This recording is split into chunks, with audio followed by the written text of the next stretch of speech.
व्यसनाधीन पतीचा त्रास, महिलेने 3 चिमुरड्यांसह नदीत उडी घेऊन संपवले जीवन.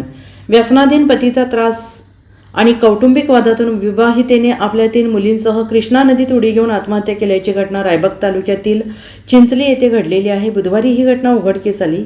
कुडची पोलिसांनी घटनास्थळी भेट देऊन संशयित पतीस ताब्यात घेतलं. शारदा ढाले वय वर्ष 38 असं महिलेचं नाव आहे. तिने अनुषा ढाले वय वर्ष 10, अमृता ढाले वय वर्ष 14, आदर्श ढाले वय वर्ष 8 या चिमुकल्यांसह आत्महत्या केलेली आहे. ढाले कुटुंब मायक्का चिंचली येथील रहिवासी आहे.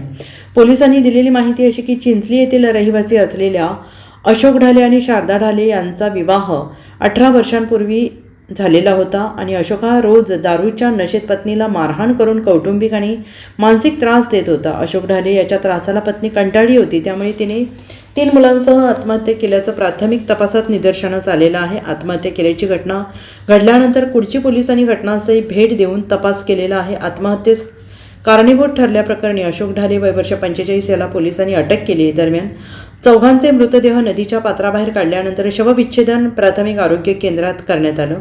त्यानंतर मृतदेह नातेवाईकांच्या ताब्यात देण्यात आले. अधिक तपास उपनिरीक्षक प्रीतम नायक करत आहेत. Bureau report SBN Marathi, Shirguppi.